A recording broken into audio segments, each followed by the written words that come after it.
Good morning. Hello, Susan.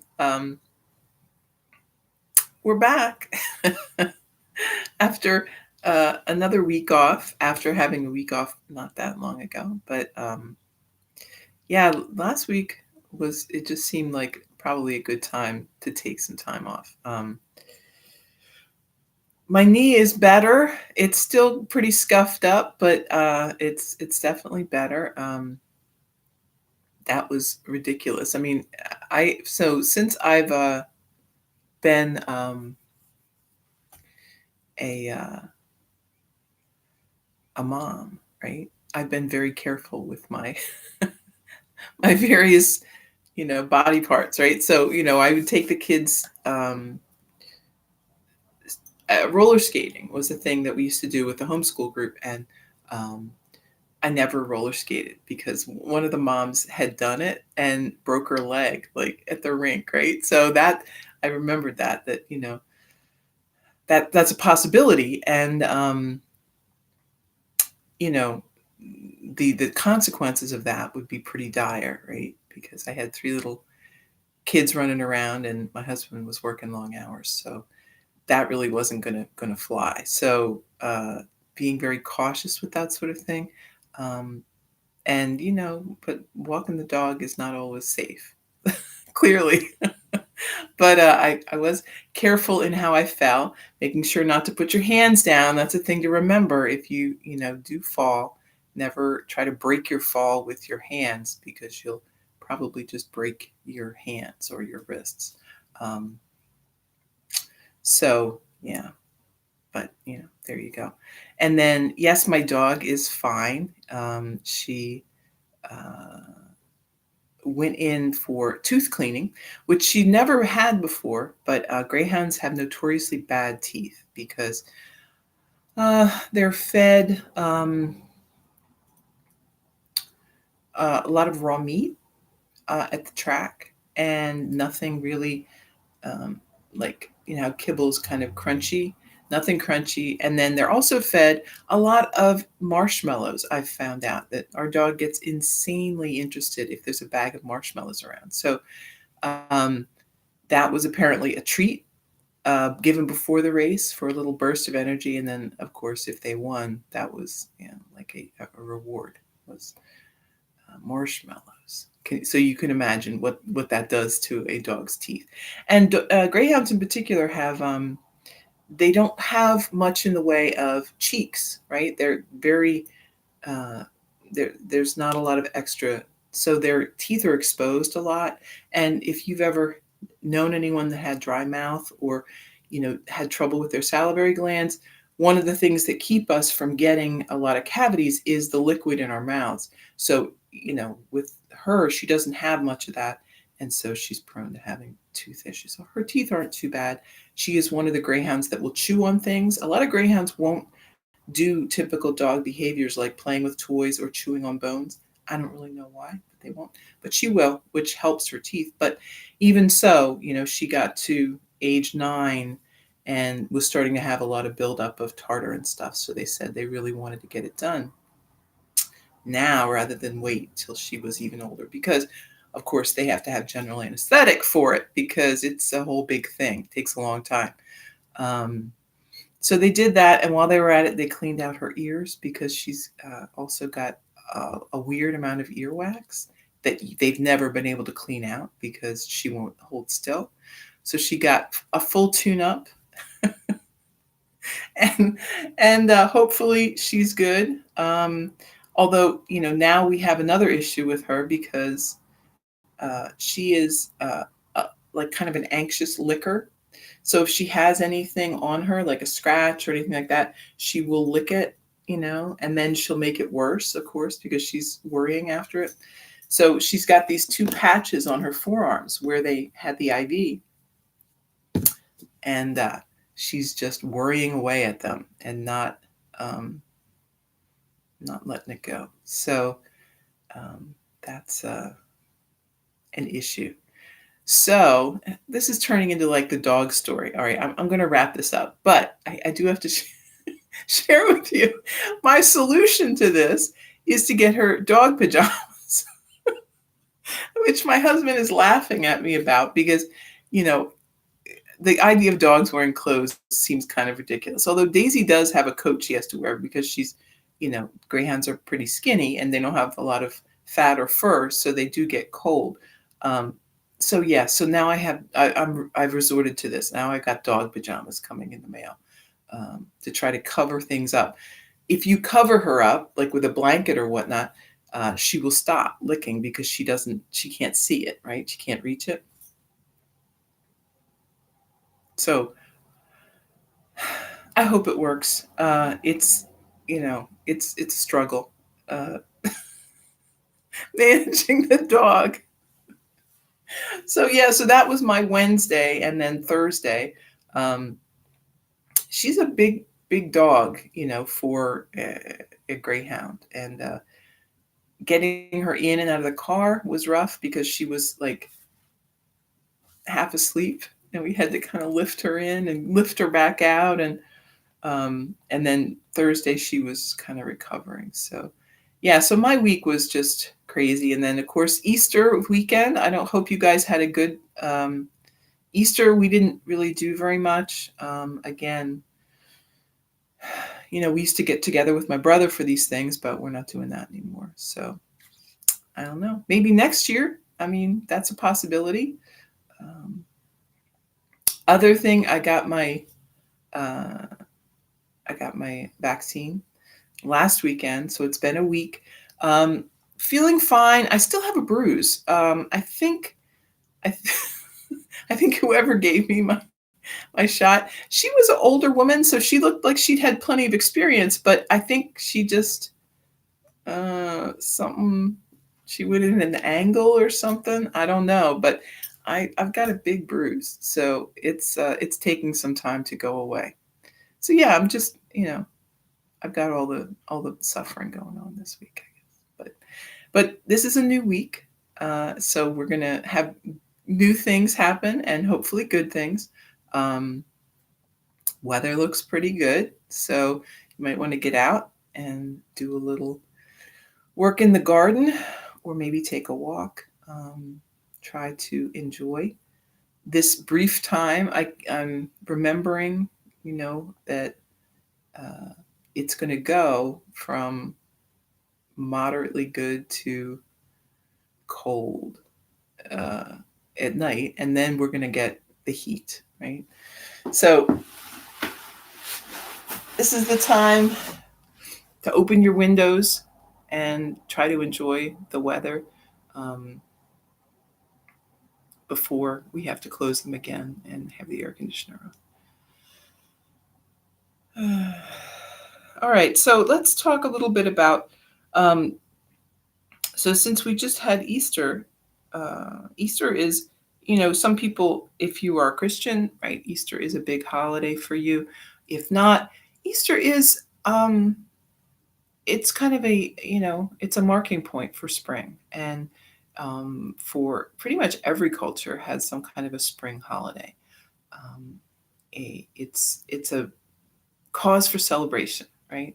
The beginning of um, the growing season, right? So in um, in Ayurveda, this springtime is the end of winter, um, but it's sort of a growing time, and it's a cleansing time um, for us, right? We're kind of discarding everything that's built up from the the winter. So spring cleaning is definitely a thing. I mean, I guess I sort of understand it, spring cleaning, in terms of like everyone has this sort of burst of energy, and cleaning is a good time. There's a good time to get into cleaning, and you've got windows open and stuff like that. But I always thought that winter cleaning would be like fall cleaning would be important because you're going to be spending so much time indoors. That would be the time to to get your indoors in order. But you know, spring cleaning is a good thing. So you might want to get a start on that. My husband got a little spring cleaning fever this weekend and got a bunch of trash bags full of stuff and is threatening to throw all of the things away in his office because he's just fed up with tripping over them and getting things lost and whatnot. And I I'm a big supporter of that. I've talked about this before. This idea of so much stuff, too much stuff, can't find your stuff, and I notice as we get older, this becomes a real issue. This accumulation of material goods. And not even as much. Certainly we buy a lot, but we're also given a lot, right? People give us gifts. We are donated things. Things come to you because there's no place else for them to go, right? You may have family members who pass away and have these items that no one wants to make a decision about, so they end up just living somewhere. Um, this is understandable, but it's not ideal.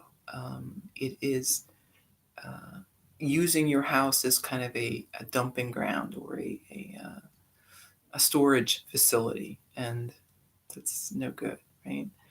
Um, every year that goes by, it can get more and more. Um, and as we pile these things up, we stop seeing them. It just becomes a pile, right? It becomes the way things are. Um, so take a good look at the way things are and see, is this how you want it to be, or is it just how it's become?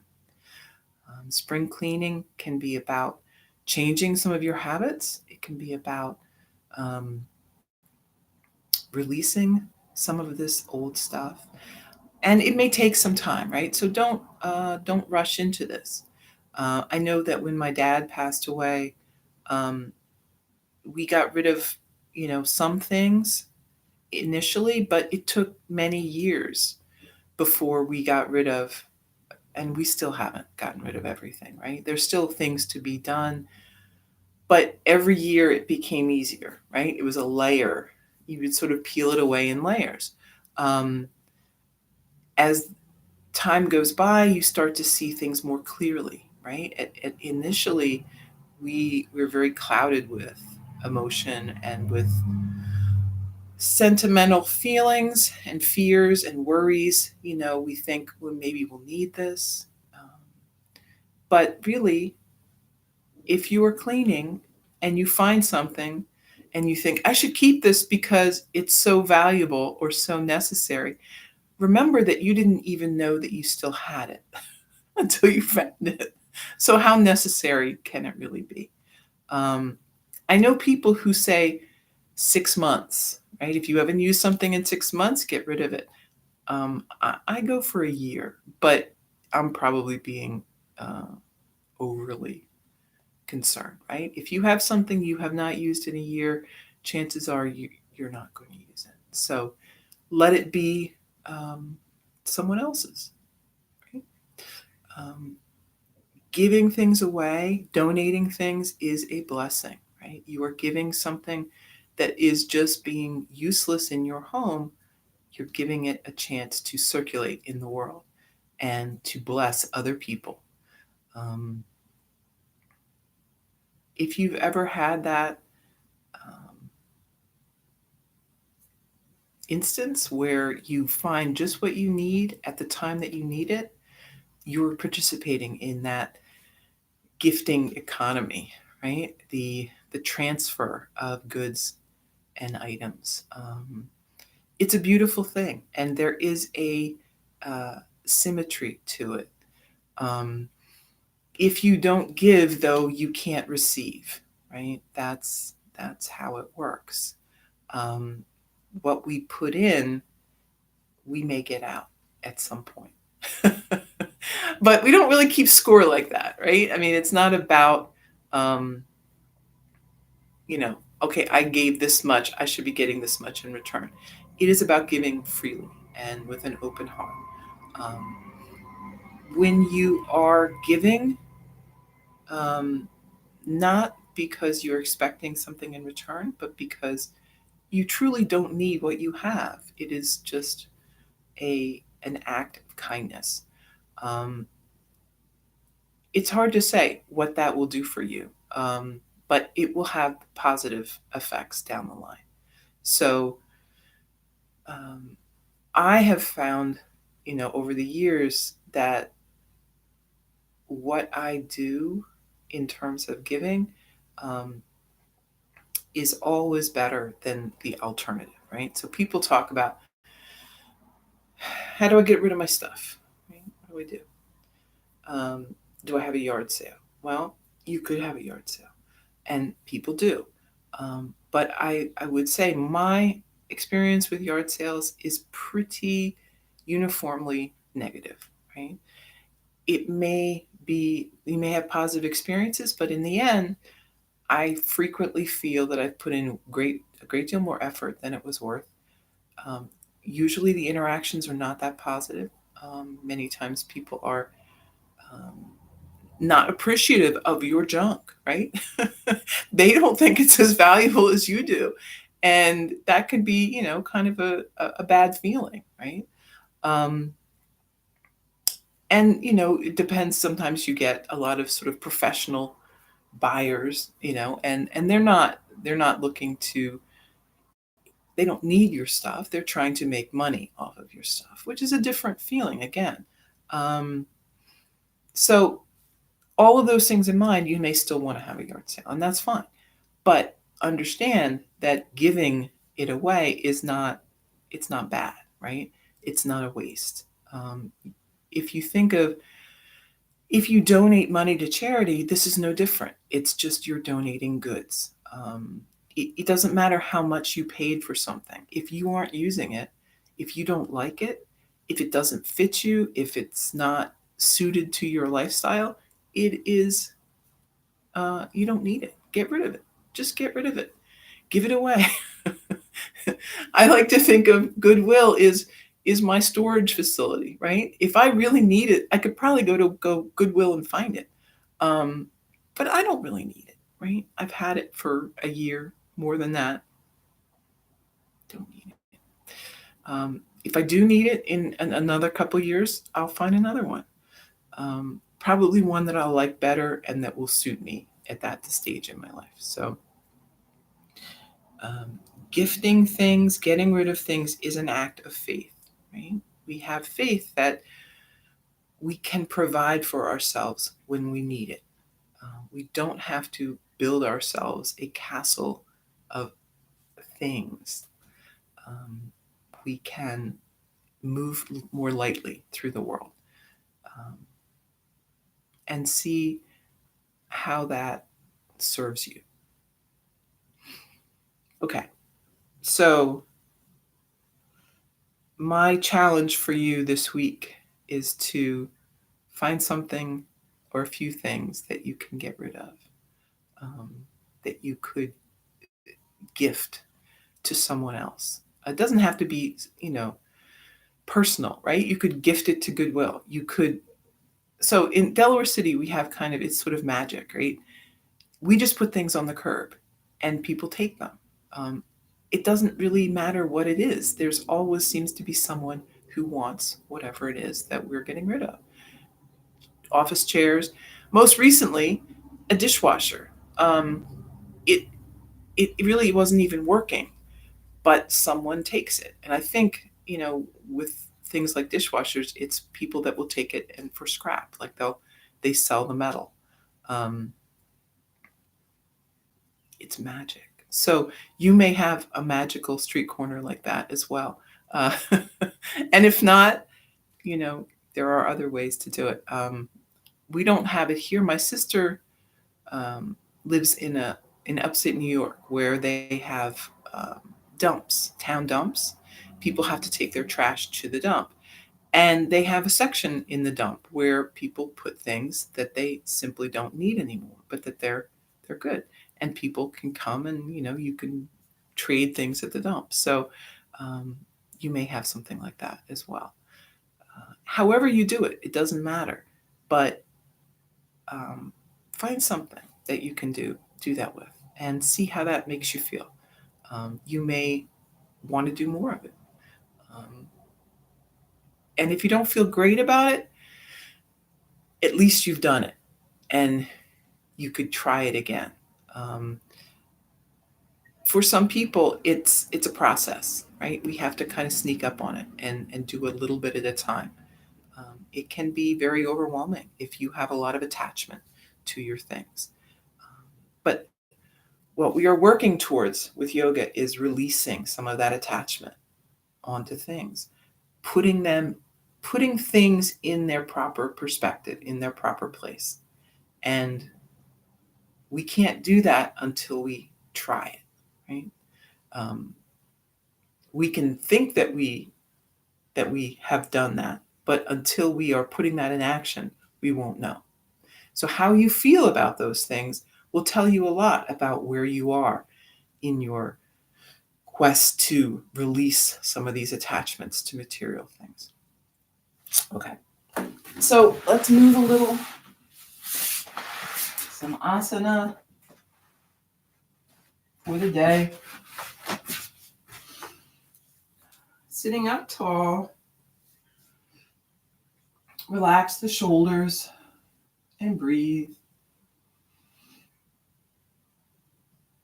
Breathing in through the nose, back out through the nose.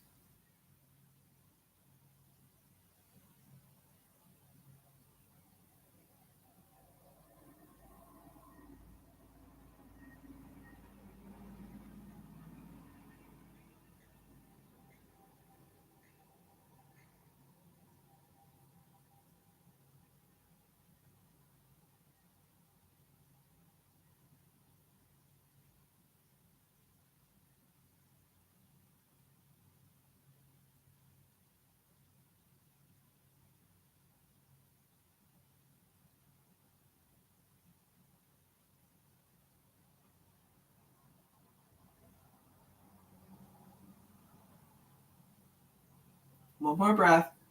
And then chin down toward the chest. Just let the head hang down.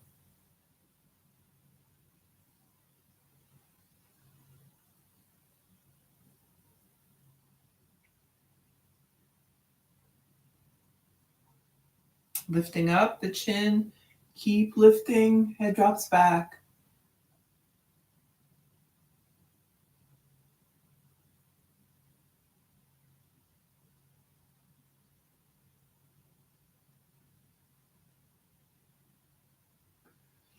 And then head back to center. Take a deep breath.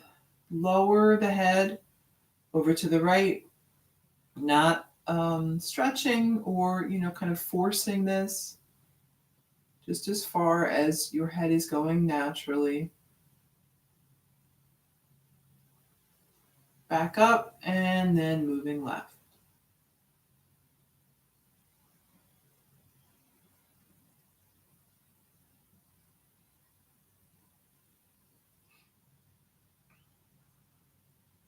Back to center. Bring the arms wide. Deep breath. Exhale, hands together. Inhale. Exhale. Inhale. Exhale. Once more. Inhale. And exhale. Interlace your fingers. Lift the hands, gaze up. And then arms down by your side. Inhale, lift. And lower. Lift.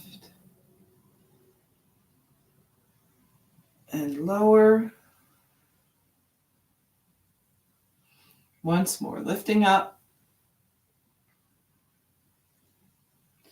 And then right arm down by your side, reach across with the left.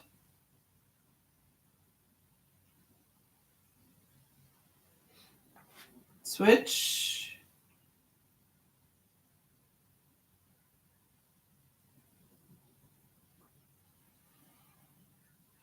Both hands by your side. We're going to lift the shoulders, roll back.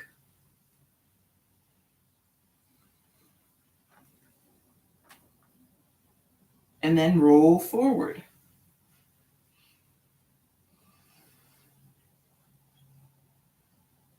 Walk the hands out in front.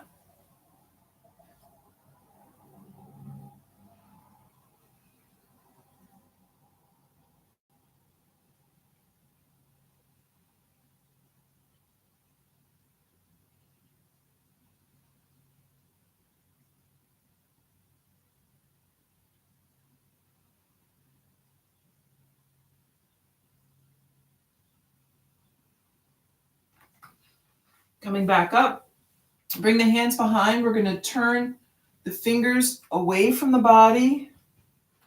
Squeeze the shoulder blades together, gaze up.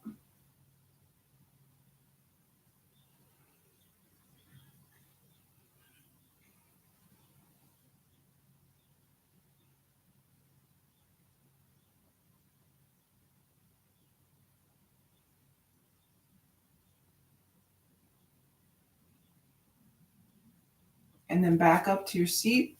Left hand on right knee, right arm behind you. Sit up tall. Deep breath. Twist.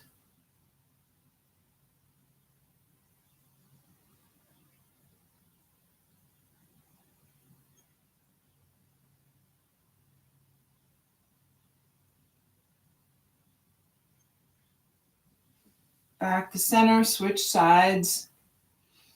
Deep breath in and twist.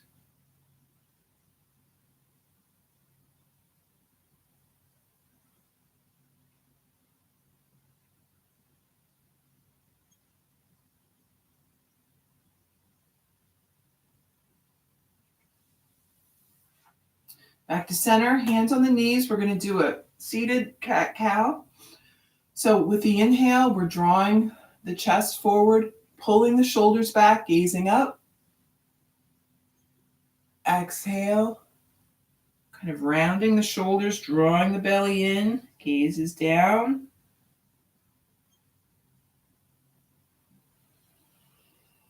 Moving with the breath. Inhale, exhale.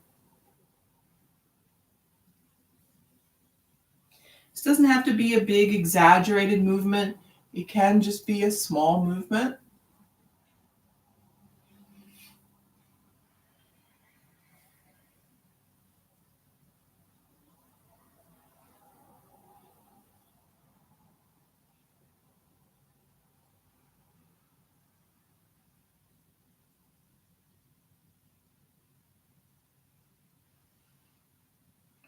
And then back up to your seat. Soles of the feet together. Sitting up tall. Take a deep breath. And then we're leaning forward with the body. Hinging from the hips. The back is nice and flat. We're just lowering, right? Not curving. Keeping the shoulders back.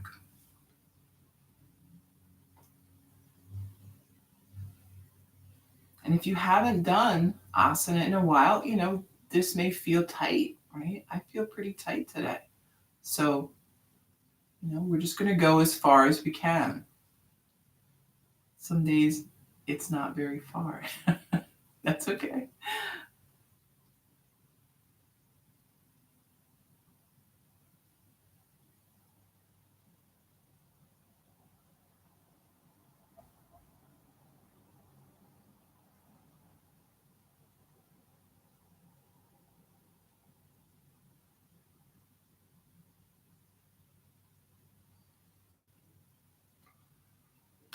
Come on back up.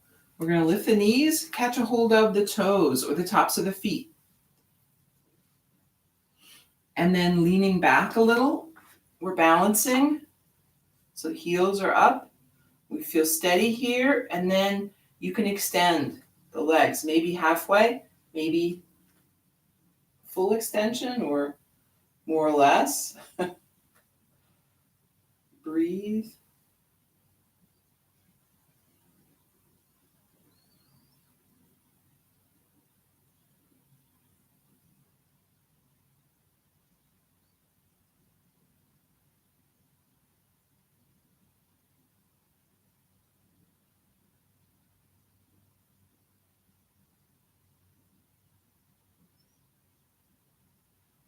And then bend the knees, set your feet back down. We're going to have the left leg pointing the knee out in front. And then wrap that right leg on top, trying to stack the knees as much as possible.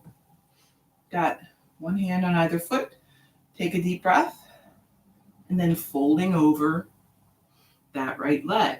If you can't get the knees across that much, that's okay. We're going for this stretch through the outer part of the thigh. However you get there is okay. You want to feel some stretch, but nothing, too much. A manageable level.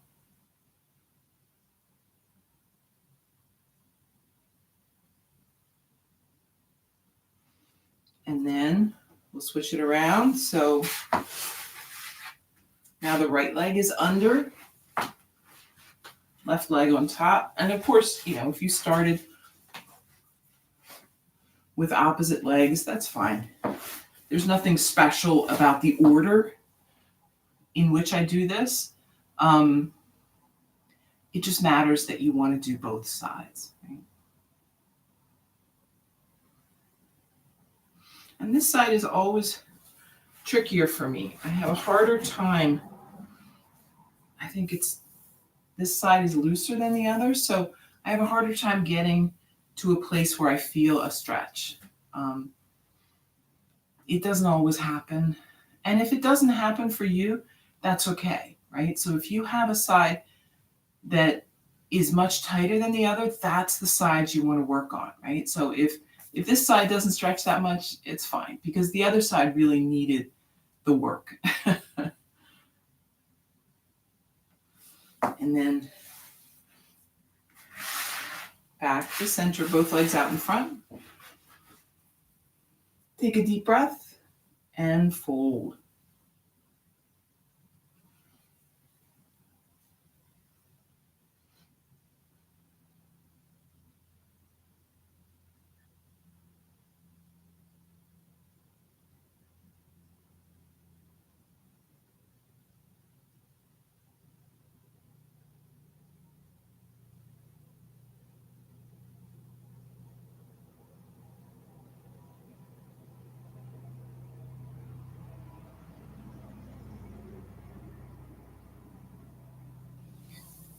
Make your way back up. We're going to point and flex the feet.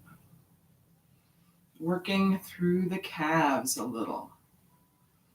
Right? So if you've got tight calves, you've got issues with your calves, this is a great thing to do anytime. Right? Rotate the ankles. You can do this sitting in a chair. You can do this anytime. One way and then the other with the rotation. Right? One thing that happens, especially as we get older, right? We develop some stiffness through the feet, through the ankles, so that flexibility is just lost. The only way to bring it back is to work. Work on it, right? Every day, a couple times a day, right? Just keep working. It's there, right? It's in there. You've had it before. You can get it again. Left hand on your right knee, outside of the right knee, right arm behind you, sitting tall. Take that twist.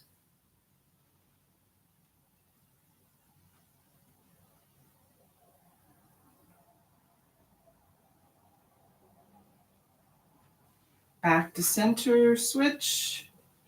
Breath in, twist.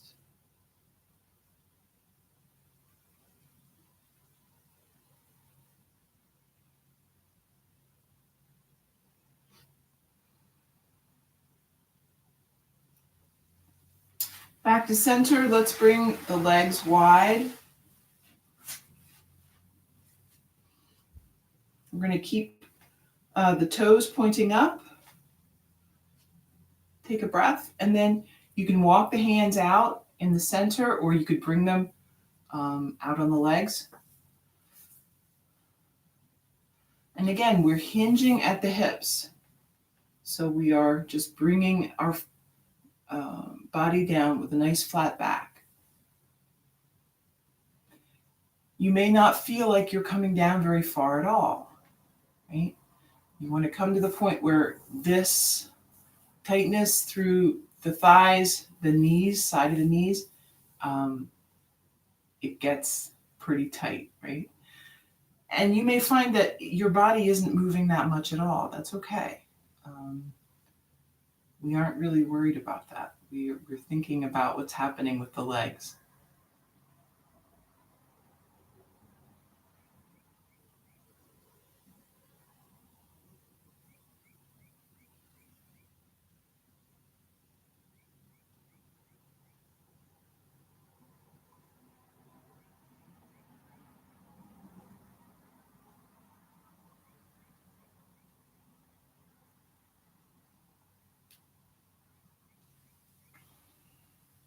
On back up.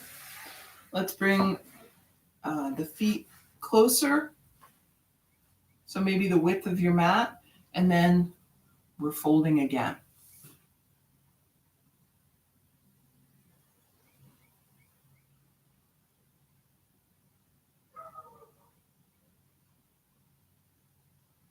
And if you find that the hamstrings are very tight, have a little bend in the knee, right? So the bending in the knee will give you a little more space to fold. For some people, tight hamstrings are a real limiting factor in the folds. So it's okay, right? We don't have to be working on those hamstrings all the time. When we ease up on the hamstrings, then it becomes more about these hip flexors and those muscles than the hamstrings, right? And although it is good to work the hamstrings, you don't. If all you do is work on the hamstrings, all the other things are getting neglected. So, and some people just have tight hamstrings, right? If you are a runner, if you do any sort of weightlifting or even a lot of walking, will shorten the hamstrings to an extent. So it just may be a state of being for you to have the tighter hamstrings. So we work around that. Give a little bend in the knee. Don't worry about it. It gives you a chance for everything else to get some work too. Bend that right knee. So we're bringing the foot close to the left thigh. Turning the torso. So we're facing the leg on the left. Arms overhead for a deep breath. Fold forward.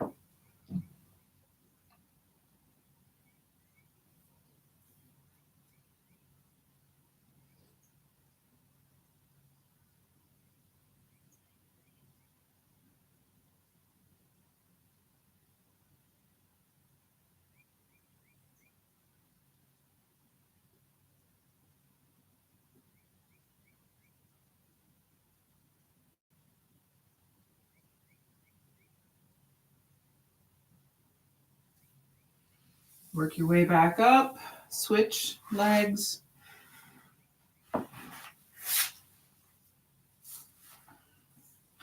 Turning then to face the right leg. Deep breath.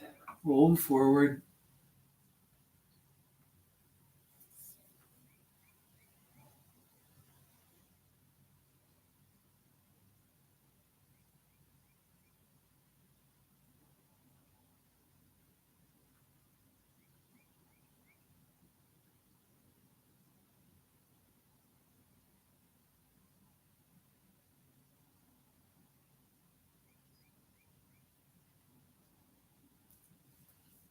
Walk.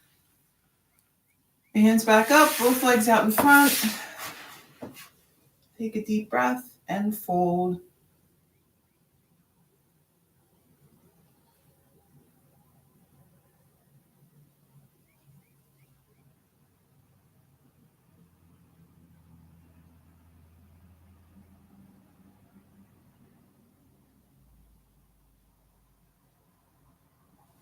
And then moving back up, let's bend the knees and lower down. Take a moment or two resting on your back.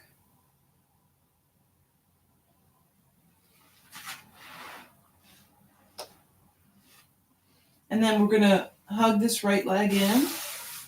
Left leg extends long.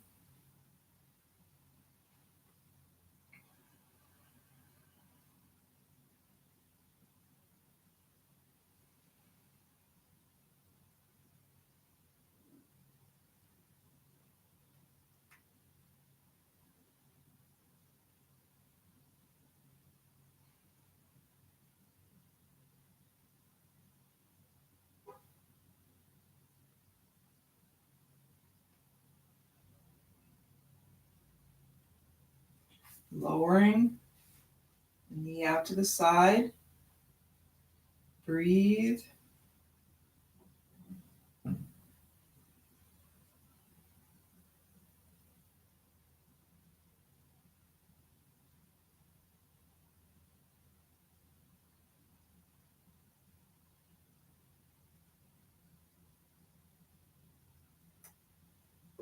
Back to center. Draw that knee across the body, rolling up on the left hip.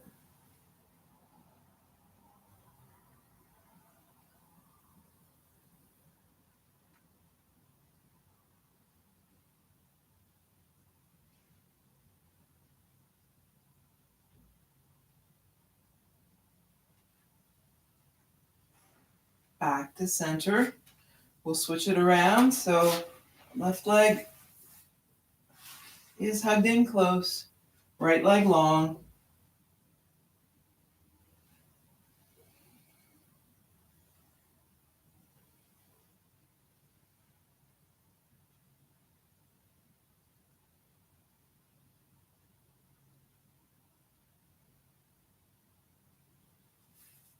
Lowering out to the side.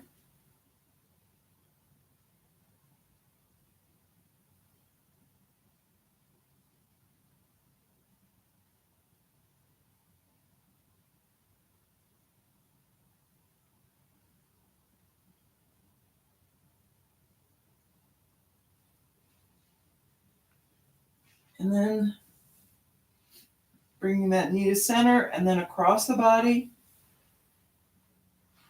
Taking a twist.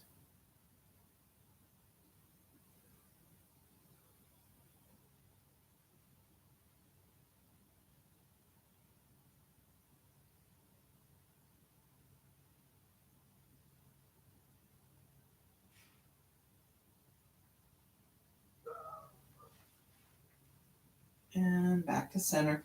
Extend both legs. Maybe bring the feet a little wider on the mat. We'll bring the arms out to a T. Breathe.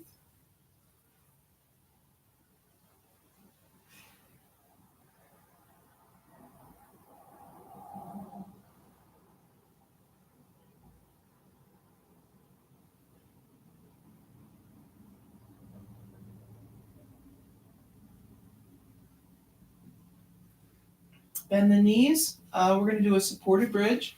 So if you've got a block, you can use it. If you don't have a block, you can just do a regular bridge also. It's up to you.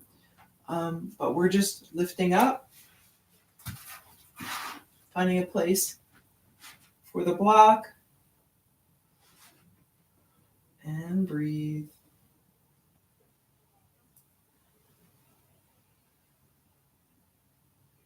So you can do whatever you feel like here. You can stay with feet on the ground. You could bring the knees in, extend the legs.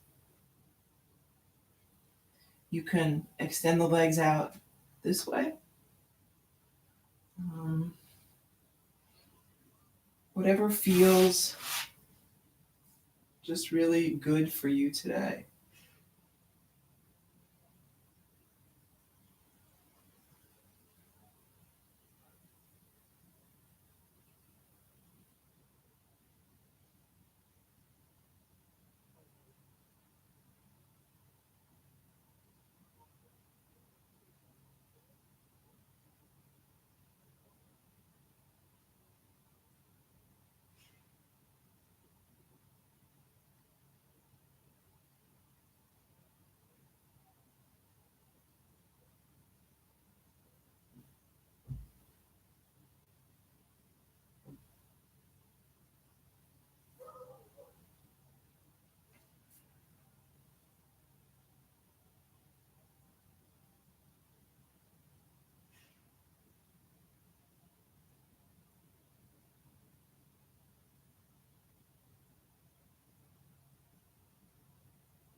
And then set your feet down. Remove the block. Resting on the mat, we can bring soles of the feet together, knees apart. Maybe bring the arms up over your head. If that feels good. You could also bring them down onto your belly if having them over your head doesn't feel great today.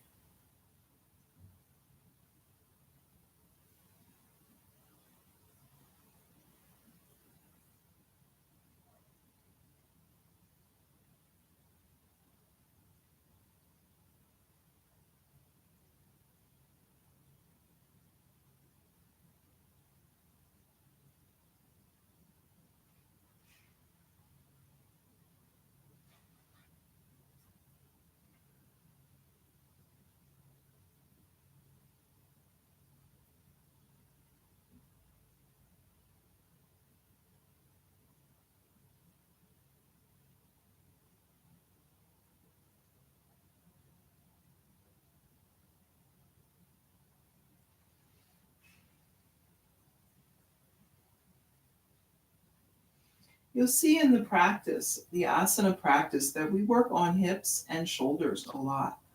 Um, these are main sort of junction points for the body. And if you only pay attention to a couple areas, right? I mean, when we ask you to sort of take inventory of the body, if you just notice the hips and the shoulders, that would tell you a lot about what's going on with your body. It's shoulder tension, hip problems. These are all signs that something is out of balance. So we want to work through them. We want to make them strong and flexible so that kind of radiates out to the rest of the limbs.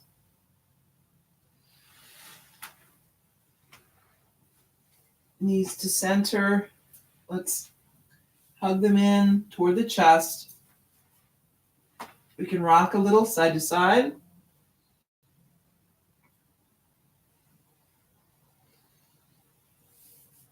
I'm going to bring hands onto the kneecaps, rotate.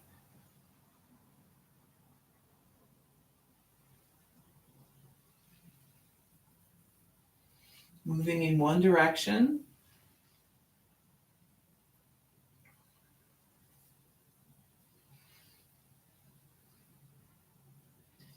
And then reversing. So we are moving both ways.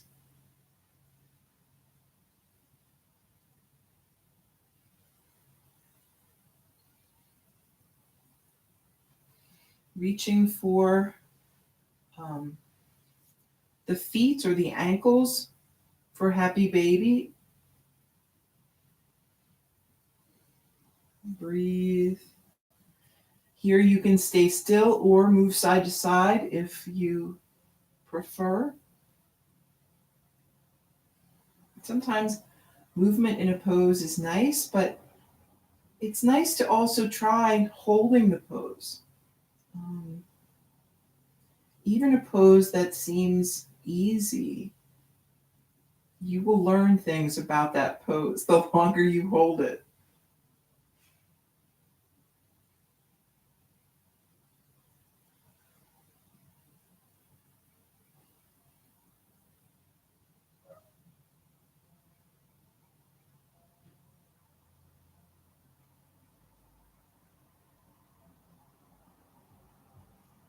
And then releasing, hands by your side, extend the legs.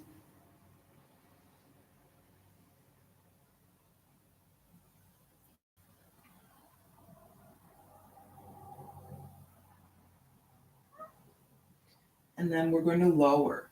So you could do one leg at a time, both legs together, whichever is your preferred way to go today.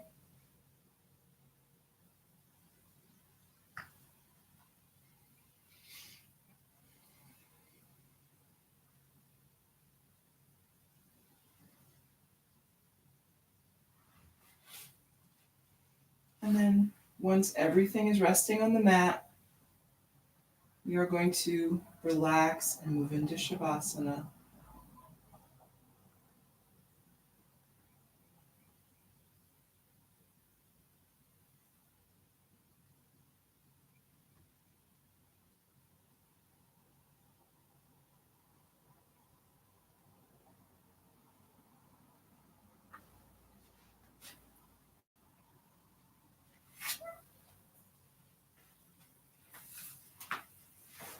Let the mat support you here. Feel any tension kind of seep out of the body. Let it just kind of soak down into the mat and away from the body. Breathe. Find that steadiness within.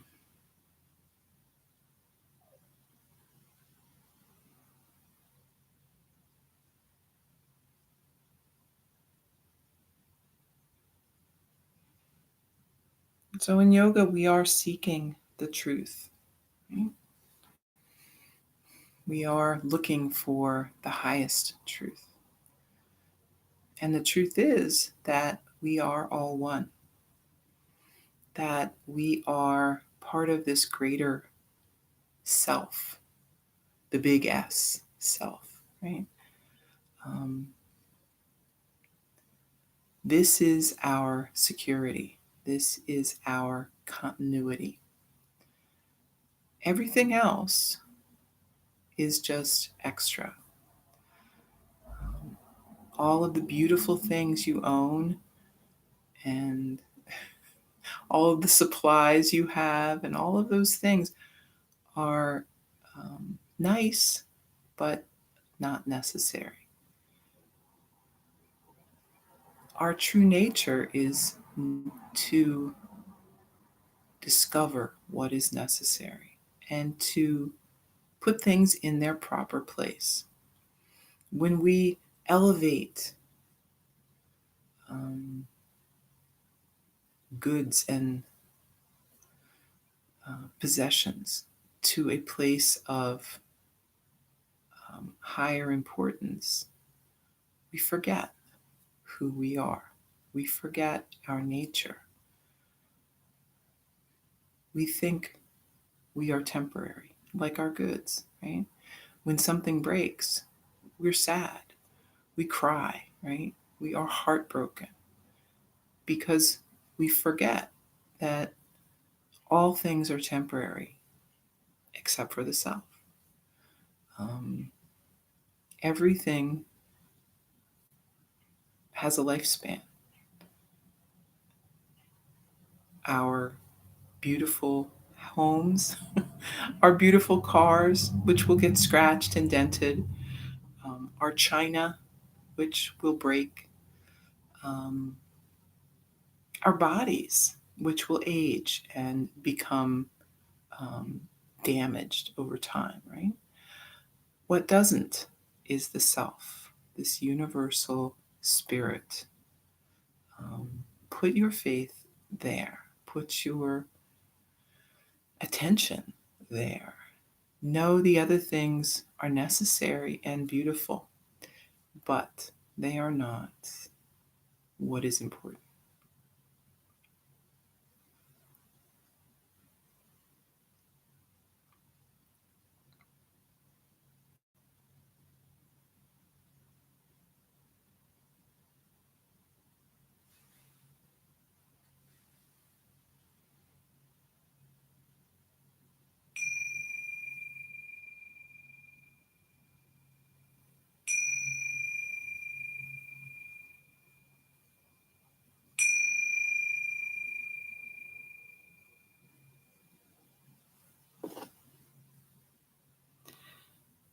So, moving now a bit, and then maybe making your way up to a seat. We can bring hands together, breath in and out. Thank you for taking some time today for yoga and for sharing it with me here. I hope that you have a very good Monday. Namaste.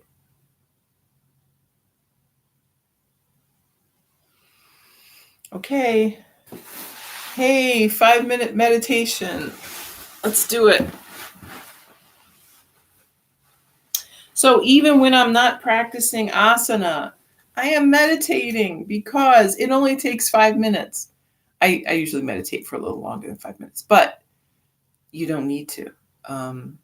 It really, 5 minutes is enough to kind of shift your focus, to shift what's going on in your brain.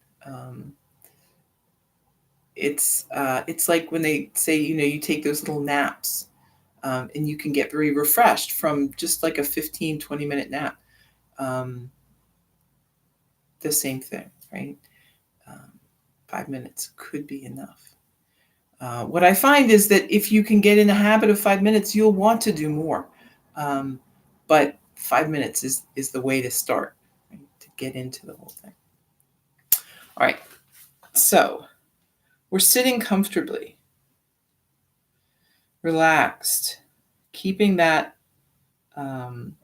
soft focus and attention, breathing in through the nose, back out through the nose, nice and comfortable. You can be sitting in a chair if you want, or leaning up against a wall. Hey, whatever you want to do, just feeling comfortable.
Okay, we're back.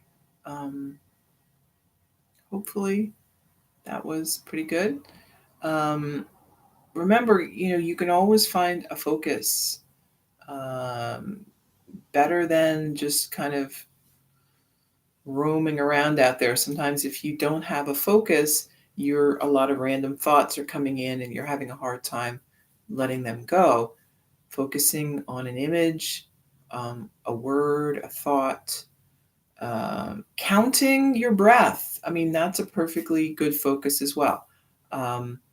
But just something to keep you here instead of, with random thoughts floating around. Good morning, Dora and Deb also. Okay, so great. Enjoy your Monday. I will be back tomorrow.